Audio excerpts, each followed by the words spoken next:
mulai dengan berdoa terlebih dahulu. Berdoa, mulai.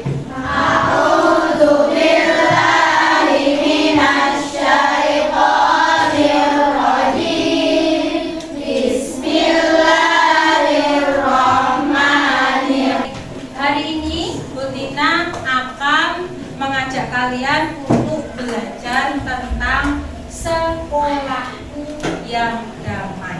Ya, sekolahku yang damai itu nanti Bu Tina akan menyuruh anak-anak untuk menuliskan di pikiran kalian sekolah yang damai itu sekolah yang seperti apa. Misalnya kalian yang jauh dari ngecek-ngecek Bu, sekolah damai itu yang setiap hari ketika aku berangkat sekolah, aku inginnya ya di sekolah itu tenang, teman-temanku itu nggak ribut. Nah, itu termasuk misalnya kayak gitu ya. Atau sekolah yang damai itu yang punya misalnya perosotan kayak anak TK itu, atau mau yang punya fasilitas apa itu kalian nanti sebutkan ya. Tapi sebelum ke situ Bu Tina akan menerangkan dulu apa itu sekolahku yang damai. Misalnya tadi sekolah, dari kata sekolah itu tempat apa? Sekolah itu tempat untuk kalian belajar. Terus habis itu apa lagi? Oh, pinter, nice. Sosialisasi, tempat kita untuk bersosialisasi itu adalah sekolah.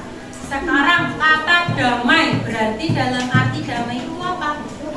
Oh, rukun, pinter, Safi. Apa lagi? Tenang, damai itu katanya Mbak Farah tenang. Bagaimana lagi? Tentrem, kata Mas Gavin, damai itu tentrem. Kalian pembelajaran kalian di sini ya. Yang pertama adalah nanti kalian akan menganalisis apa itu ancaman dan kerentanan yang terjadi di sekolah. Ancaman itu seperti, tahu kan?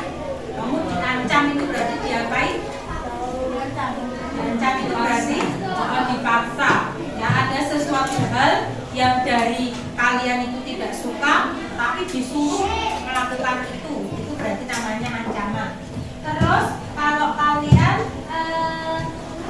nanti akan belajar juga kerentanan yang terjadi di sekolah. Kalau kalian sudah dipaksa, nah berarti nanti kerentanannya seperti apa? Kalian akan rentan apa?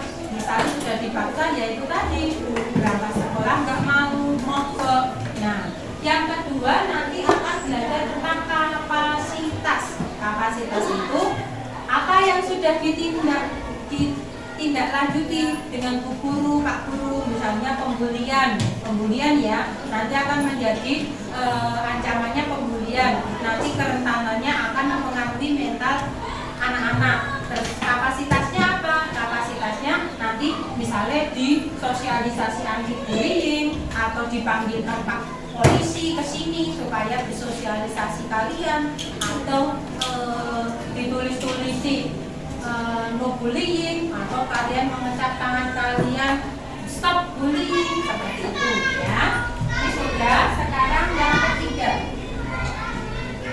Nah ini sekarang kalian tulis di yang satu ini, bagaimana lingkungan sekolah yang Anda dambakan. Kamu tulis di situ. Sekolah yang kalian dambakan itu yang kayak gimana?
majalah dinding banyak pesan tidak mencerminkan toleransi.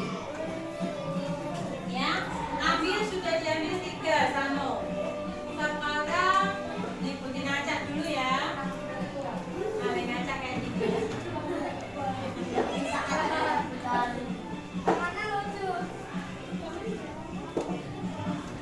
Yang mana Sano? Yang atas, yang ini, kan ambil 3 lihatnya cuma 1. Mau yang mana? Atas ya.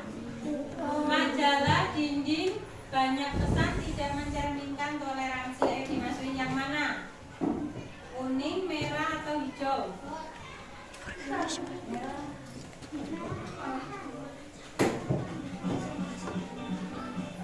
Ayo. Ini termasuk ancaman, kerentanan apa kapasitas? Enak, ini termasuk ancaman. Majalah dinding banyak pesan tidak mencerminkan toleransi. Apa ya? Baca ya. Oh masuk, benar. Sekarang Dian. Yuk. Dian. Sekarang sebutin aja kartu. Ambil lihat 2, ambil 1. Nanti kira-kira banyak yang mana yang sisanya seperti itu. Kita sudah mencapai konsep atau yang kalian lakukan adalah menjaga sekolah tetap damai. Nih ya, tadi Bu Tina sudah menjelaskan kalau kalian ada ancaman, ada kerentanan, sama ada kapasitasnya atau solusinya. Yang pertama, untuk menjaga kedamaian sekolah, kita harus memiliki kapasitas atau solusinya. Di sekolah ini juga sering dilakukan ya, misalnya mengundang yang dulu pertama kali pihak kepolisian untuk sosialisasi kalian tentang bullying. Terus apel pagi, Bu Guru, Pak Guru selalu memberikan nasihat-nasihat kalian, ya. Terus tadi itu yang menuliskan apa? Untuk sekolah yang damai tadi apa? Coba sebutin satu aja ya, Mbak. Tadi apa? Dina apa? Sekolah yang bebas dari permusuhan. Oh iya, itu ya. Langkah-langkah sekolah itu sudah menunjukkan kalian sekolah yang bebas dari permusuhan. Misalnya tadi anti bullying, terus ada sosialisasi, ada kata-kata ya. Bu Tina akan menunjukkan nih. Apa itu sekolah damai? Sekolah damai adalah sekolah yang aman, menyenangkan, dan menciptakan budaya damai. Itu arti sekolah damai. Terus komponennya apa dari sekolah damai itu? Ada kebijakan, ada interaksi, atau obrolan, ada promosi. Promosi itu ya seperti kalian menang, itu dikasih ucapan selamat. Terus kalian promosi sekolah kalian. Terus sarana dan partisipasi kalian. Ya, dasar sekolah damai adalah prinsip penyelenggaraan pendidikan pasal 4 ayat 1 Undang-Undang Sistimnas, demokratis, berkeadilan, tidak diskriminatif, HAM, nilai keagamaan, nilai kultural, dan kemajemukan bangsa. Sholat Tuhan, ada sholat zuhur, dan setelah itu nanti sholat asar sebelum pulang, gitu ya. Terus ini adalah 10 hak anak. Nanti kita akan belajar tentang 10 hak anak. Terus sekolah ramah anak. Ini ya, kalian di sini disebutkan konsep sekolah ramah anak itu yang gimana? Bersih, aman, ramah, indah, inklusif. Inklusif itu yang seperti apa? Yang ramah sama ABK. Misalnya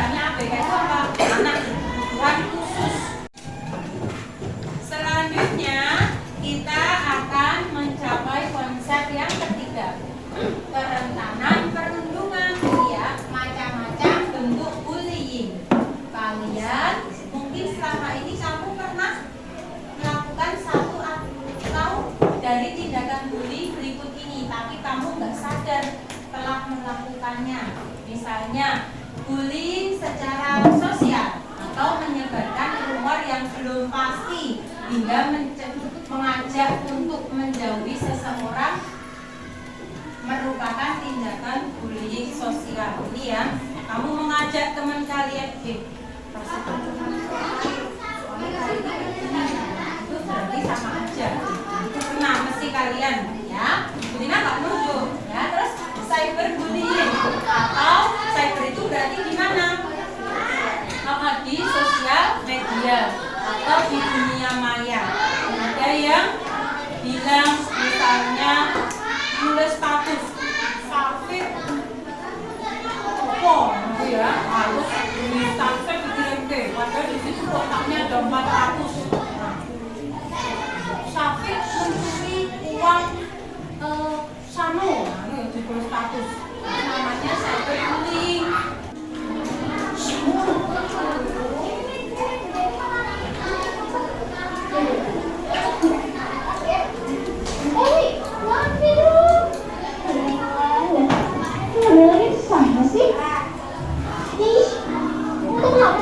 Selalu aja panggil nama aku keterlaluan. Bercanda sama aja kali.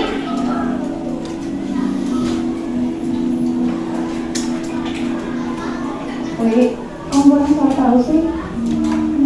Iya, kamu kemana aja sih? Duh, aku capek ya. Apa aja ya ceritanya?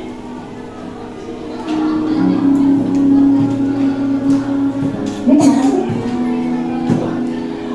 Aku kan kerja, kamu seharian di rumah. Harusnya kamu nonton TV supaya lebih disiplin. Baik, sekarang buka halaman 27 ya.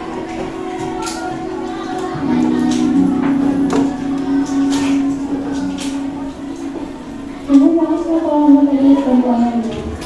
Besok usahakan berangkat lebih pagi ya. Sekarang silakan duduk aja.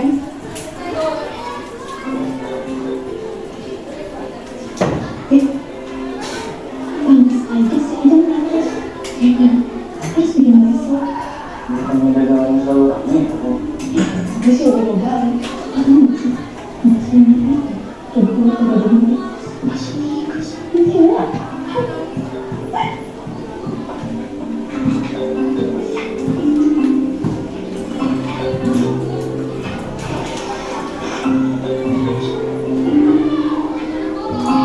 Kalian tadi sudah melihat video tentang yang berjudul suara yang tak terdengar. Di sini ada bermacam-macam pembulian. Tokohnya tadi siapa aja namanya?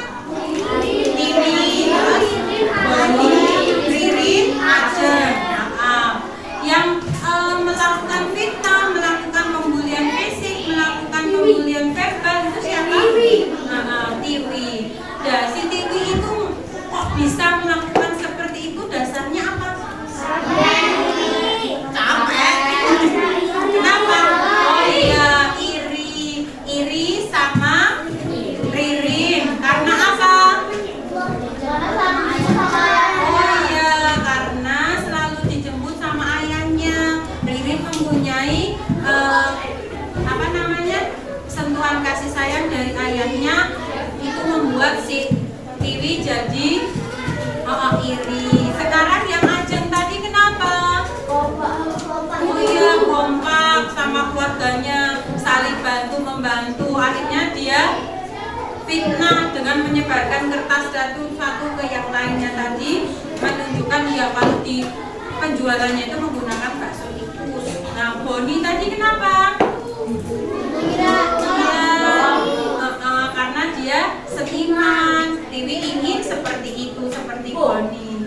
Terus, itulah coba dari video suara yang tak terdengar tadi, kalian bisa menyimpulkan apa? Oh, jangan suka memfitnah ya. Yang apa yang bisa kalian dapatkan? Oh, jangan suka menuduh ya, bagus. Jangan suka mengejek. Terus? Oh iya, jangan suka menyebutkan namanya dengan mengganti orang tuanya.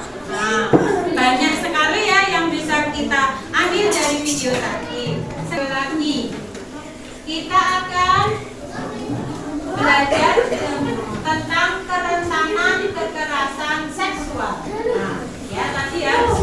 Ya, tadi ada perundungan, sekarang kekerasan seksual. Nih ya, kita mau membacakan survei yang dilakukan Polabek Jakarta. Ini ya, tentang survei pelecehan seksual mengintai ruang publik. Ini ya. Yang pertama, bentuk pelecehannya bisa 60% itu komentar verbal, ya.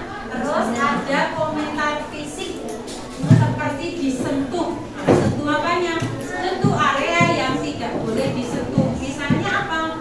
Kalau laki-laki itu yang tidak boleh disentuh apa? Bibir dan apa?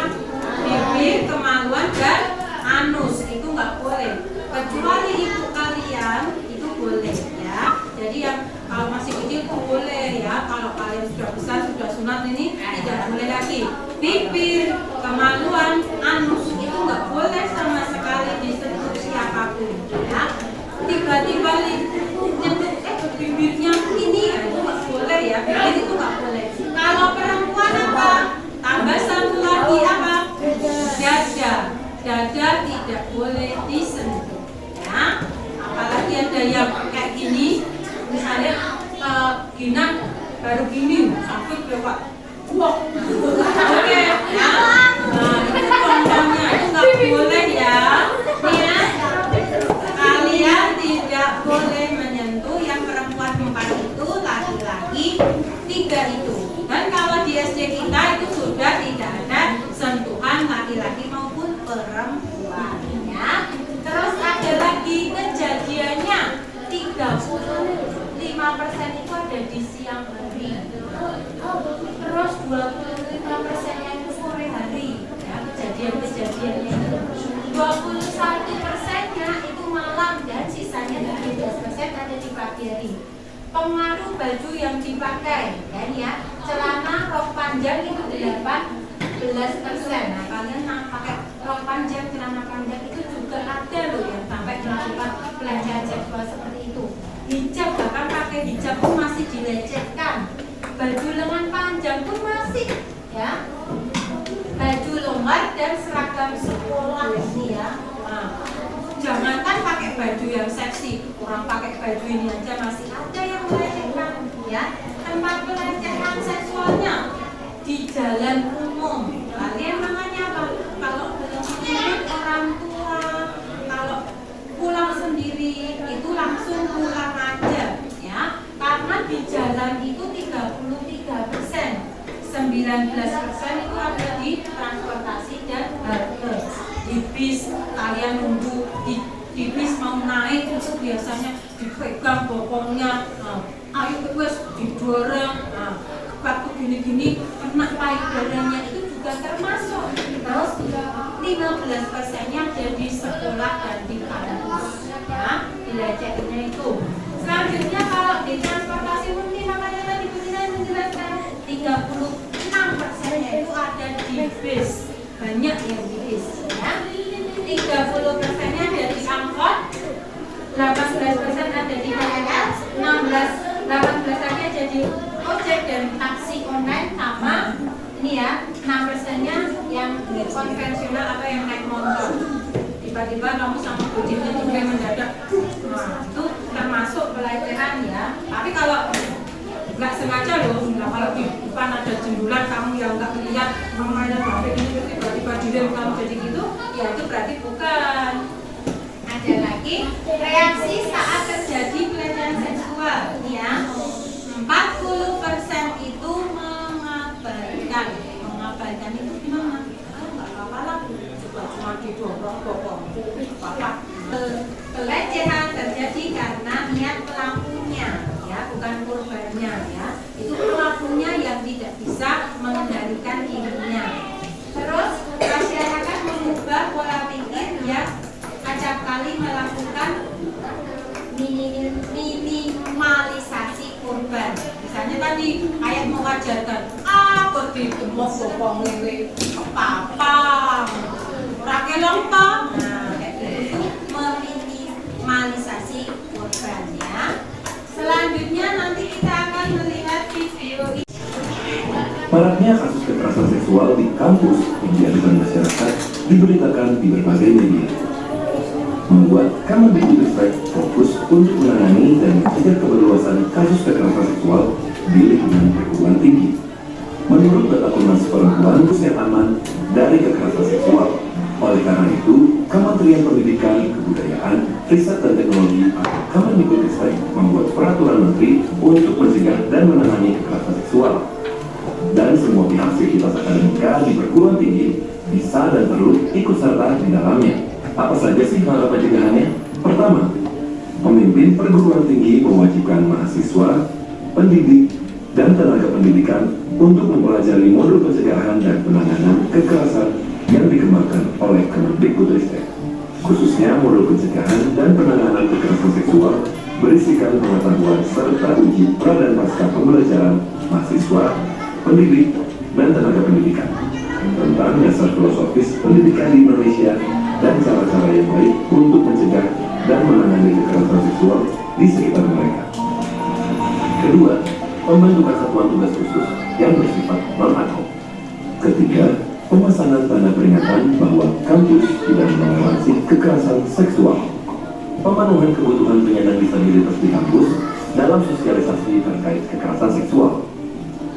Kelima, penguatan budaya komunitas mahasiswa, pendidik, dan tenaga kependidikan, seperti pemberian edukasi, pencegahan, dan penanganan kekerasan seksual saat kegiatan pengenalan kehidupan kampus mahasiswa baru. Siapa saja sih yang dapat menjadi satgas khusus non-ad hoc? Mereka yang dapat menjadi satgas khusus non-ad hoc terdiri dari unsur penyidik, tenaga kependidikan, dan mahasiswa. Untuk syaratnya adalah yang pasti tidak pernah terbukti melakukan ataupun membiarkan kekerasan seksual. Menjadi politikus bila Anda pernah mendampingi korban tindak kekerasan seksual, punya minat terhadap isu kekerasan seksual, pernah mengikuti kajian tentang kekerasan seksual, ataupun pernah mengikuti organisasi yang berhubungan dengan isu kekerasan seksual. Mudah bukan untuk bisa bergabung bersama Satgas Pencegahan dan Penanganan Kekerasan Seksual di kampus Anda? Yuk kita lihat bersama saling jaga, mencegah, dan menangani kekerasan seksual di lingkungan kampus, supaya kampus kita. Baik, yang ketiga, konsep ketiga adalah kerentanan diskriminasi dan intoleransi. Seperti apa? Seperti ini. Diskriminasi adalah pembatasan, pelecehan, atau pemutihan secara langsung ataupun tidak berdasarkan perbedaan agama, suku, ras, etnik, kelompok, golongan, status sosial, status ekonomi, dan aspek kehidupan lainnya. Pemaksaan memaksa pihak lain berperilaku secara spontan, baik melalui tindakan atau bertindak dengan menggunakan ancaman, imbalan, atau intimidasi atau bentuk lain. Ya, kalian nanti di sini akan Butina tunjukkan mengajarkan kebencian. Ya, membenci karena agama. 1 dari 4 anak dibully karena agamanya. Ya, itu contohnya seperti apa? Misalnya kalian, Coba Butina mau tanya pendapat kalian. Boleh enggak kalau SDK Misius itu datang ke sini? Boleh enggak? Boleh. Boleh enggak kalau SDK Misius belajar ke sini mengenai leadership kalian yang bagus? Boleh. Boleh. Ya, boleh. SDK Misius beragama apa sih? Kristen, Katolik, Muslim ya. Kalian beragama apa? Islam. Islam. Kalian boleh nggak mengejek dasar kaum Nasrani, kaum apa begitu, boleh nggak? Enggak. Nggak. Kalau kalian misalnya belajar ini, Butina mengajak kalian belajar karawitan karena di SD Kanisius itu ada karawitannya yang bagus. Kalian belajar ke sana, gitu. Kira-kira kalian mau atau tidak? Mau. Mau. Ada yang tidak mau?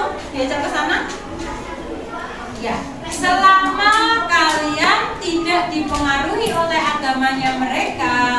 Selama kalian itu saling menghormati, itu boleh saja ya, karena kita bisa mendapatkan hal-hal yang positif walaupun beda agama ya, karena kita tinggalnya juga di Indonesia. Agama di Indonesia yang diakui itu ada berapa? 6. Kalau kalian merasa di sini agamanya Islam aja Bu, enggak lainnya, tidak boleh, karena kalian tinggal di Indonesia. Kecuali kalau kalian tinggalnya di negara Islam, seperti apa?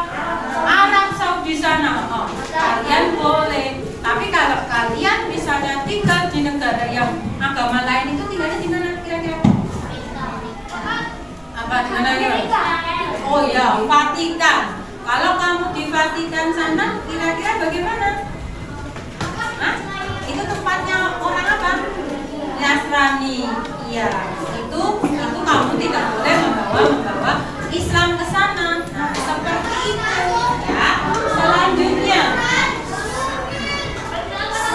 13,5% siswa mempertimbangkan agama dalam memilih teman ya. Laporan KPAI, anak-anak disebut kafir karena beda agama. Itu tidak boleh ya. Siswa SD diancam temannya karena beda agama. Itu juga tidak boleh. Kafir sampai ditulisin di belakangnya. Peringatan, anak belajar membenci karena mencontoh orang dewasa. Seperti